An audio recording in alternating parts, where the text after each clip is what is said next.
যে চির সুখ চির শান্তির জায়গা, যে এটা এই পৃথিবীতে হয় না।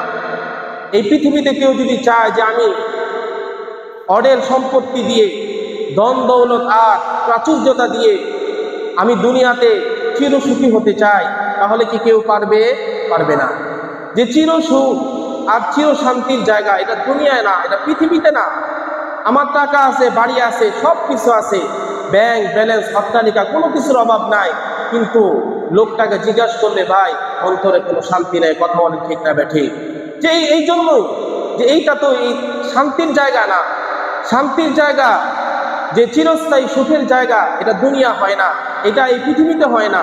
যে চিরস্থায়ী সুখ আর শান্তি জায়গা হলো জান্নাত। জোরে বলুন সুবহানাল্লাহ। যে সুখ আর শান্তি এটা হলো জান্নাতের একটা বৈশিষ্ট্য। যে যেই জান্নাতের মধ্যে কোনো টেনশন নাই, কোনো ঝামেলা নাই, কোনো বিপদ নাই, কোনো কষ্ট নাই, যে কোনো স্ট্রাগল নাই, যে এটা হলো জান্নাত। যে দা ফিচার্স অফ জান্নাত, এটা হলো জান্নাতের একটা ফিচার, জান্নাতের একটা বৈশিষ্ট্য। এই জান্নাতের বৈশিষ্ট্য আমরা আজকে দুনিয়াতে খুঁজতেছি। মনে করি সকাল থেকে সন্ধ্যা, সন্ধ্যা থেকে সকাল পর্যন্ত কাজ করলে হয়তো আমার জীবনে সুখ মিলবে। হয়তো বিদেশে যে এরকম ইতালি কয়েক বছর এক যুগ থেকে আসতেই মনে হয় আমার জীবনে সুখ ফিরে আসবে, শান্তি ফিরে আসবে। কথা এরকম যে অনেক মানুষকে দেখা যায় যে তার জীবনে তো অনেক সুখ, আরে সে আগে ভাঙা চাল দিয়ে, যে চাল দিয়ে, টিনের চাল দিয়ে পানি পড়তো, এমন ঘরের মধ্যে থাকতো, আজকে সে বিদেশ যাওয়ার পরে সে বড় অট্টালিকা করছে। এরকম ব্যাংক ব্যালেন্স, টাকা পয়সা, কোনো কিছুর অভাব নাই। এটার নাম কি শান্তি? শান্তি না। মুহতারাম হাজিরি, যে চির সুখ আর চির শান্তির জায়গা এটা হলো দুনিয়া না, এটা পৃথিবীতে হয় না। যে চির সুখ আর শান্তি এটা হলো জান্নাত। জোরে বলুন সুবহানাল্লাহ। এই জন্য আল্লাহ পাক পবিত্র কালামুল্লাহ শরীফের মধ্যে বলেন ওয়ালানাবলুওয়ান্নাকুম, যে আল্লাহ বলেন অবশ্যই অবশ্যই, অবশ্যই শব্দ যে আল্লাহ পাক নিশ্চিত করে বলতেছে অবশ্যই অবশ্যই, যে আমি তোমাদেরকে পরীক্ষা করব। আমি তোমাদের জীবনটাকে পরীক্ষা দিয়ে ডিজাইন করছি, তোমাদের জীবনটাকে পরীক্ষা দিয়ে ডিজাইন করছি। আর তোমাদের জীবনটা যদি পরীক্ষা দিয়ে না হইতো, একটা সন্তান ভূমিষ্ঠ হওয়ার পরে সে চিৎকার করে হাউমাউ করে কাঁদে, কাঁদে না? যে দুনিয়াতে আসার পরে তার কান্না শুরু, যে এটাই তো প্রমাণ দেয়, এই জিনিসটাই তো বাস্তবে রূপ দেয় যে এই জীবনটাই হলো দুঃখে, এই জীবনের মধ্যে শান্তি, এই জীবনের মধ্যে সুখ শান্তি, এটা চিন্তা করা এটাও একটা বোকামি। কথা বলেন ঠিক না ঠিক? তাহলে আমরা কেন এই দুনিয়ার পিছে সকাল থেকে সন্ধ্যা পর্যন্ত ব্যয় করার পর আল্লাহর হুকুমগুলোকে লঙ্ঘন করছি? বলেন কথা। আমরা সবাই নিজেকে প্রশ্ন করি, তাহলে আমরা কেন এই দুনিয়াতে যদি শান্তি না হয়, এই দুনিয়াতে যদি আপদ বিপদ মুসিবত যদি বালা মুসিবত যদি টাকা পয়সা দিয়ে দূর না করা যায়, তাহলে কেন আমরা এই দুনিয়ার পিছনে ছুটতেছি? আমরা একে অপরকে প্রশ্ন করি, নিজেকে নিজে প্রশ্ন করি, তাহলে কেন যে সন্তানটা দুনিয়াতে আসার পর থেকে তার কান্না শুরু?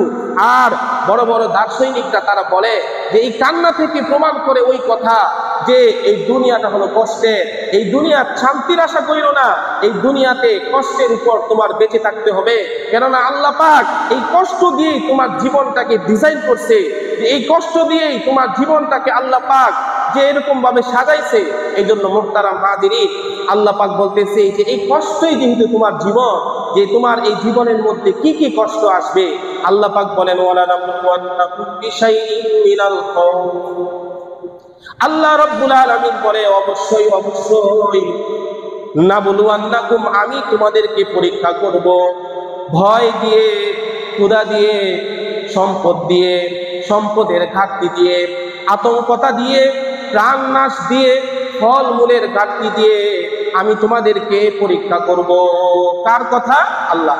আল্লাহ পাক সূরাতুল বাকারার মধ্যে আল্লাহ পাক জানাই দিচ্ছে আমাদেরকে, সেই 1400 বছর আগে প্রিয় নবী হযরত মুহাম্মদ সাল্লাল্লাহু আলাইহি সাল্লাম এই কথা বলে দিয়েছে যে হে আমার হাবিব, হে আমার দোস্ত, আমার বন্ধু, যেই মানুষটা নাকি এই চিন্তার ফিকির নিয়ে রাত্রেবেলা ঘুমায়, যে আমি সকালবেলা কাজ করব, যে আমি বাহিরে যাব, আমি টাকা কামাই করব, এটাই আমার শান্তি, এটাই আমার সুখ, এই মানুষদেরকে আপনি নবী বইলা দেন ওয়ালানাবলুওয়ান্নাকুম বিশাইইন মিনাল খাউফ, যে এই দুনিয়াটা আমি আল্লাহ কষ্ট দিয়ে সাজাইছি, বিপদ দিয়ে সাজাইছি, স্ট্রাগল দিয়ে সাজাইছি, এই দুনিয়াতে যেন কোনো মানুষ শান্তির আশা না করে। কথা বলেন ঠিক না বেঠিক?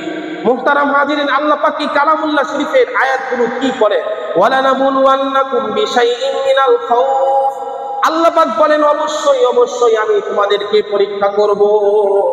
যে কি দিয়ে পরীক্ষা করবে? আল্লাহ বলেন ভয় দিয়ে, এরকম ভাবে ক্ষুধা দিয়ে, সম্পদের ঘাটতি দিয়ে, আতঙ্ক দিয়ে, প্রাণ নাশ দিয়ে, ফলমূলের ঘাটতি দিয়ে আমি তোমাদেরকে পরীক্ষা করব।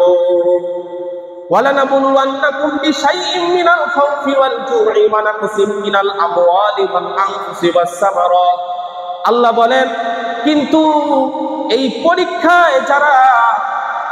পরীক্ষায় যারা নাকি উত্তীর্ণ হবে, যে সবর আর ইখতিয়ারের মাধ্যমে, আল্লাহ নবীকে আল্লাহ পাক বলতেছে অবাশশিরিস সাবিরিন, ওগো আমার হাবিব, ওগো আমার পেয়ারা নবী, পেয়ারা বন্ধু, যে আপনি আমার উম্মতদেরকে বইলা দেন, আপনি আমার উম্মতদেরকে বইলা দেন যে তারা যেন সবরের মাধ্যমে এই দুনিয়ার মধ্যে তারা যেন ওই বিপদ আপদকে যেন নিজের জন্য করে নেয়, তাহলে তাদের জন্যই হবে সুসংবাদ। জোরে বলুন সুবহানাল্লাহ।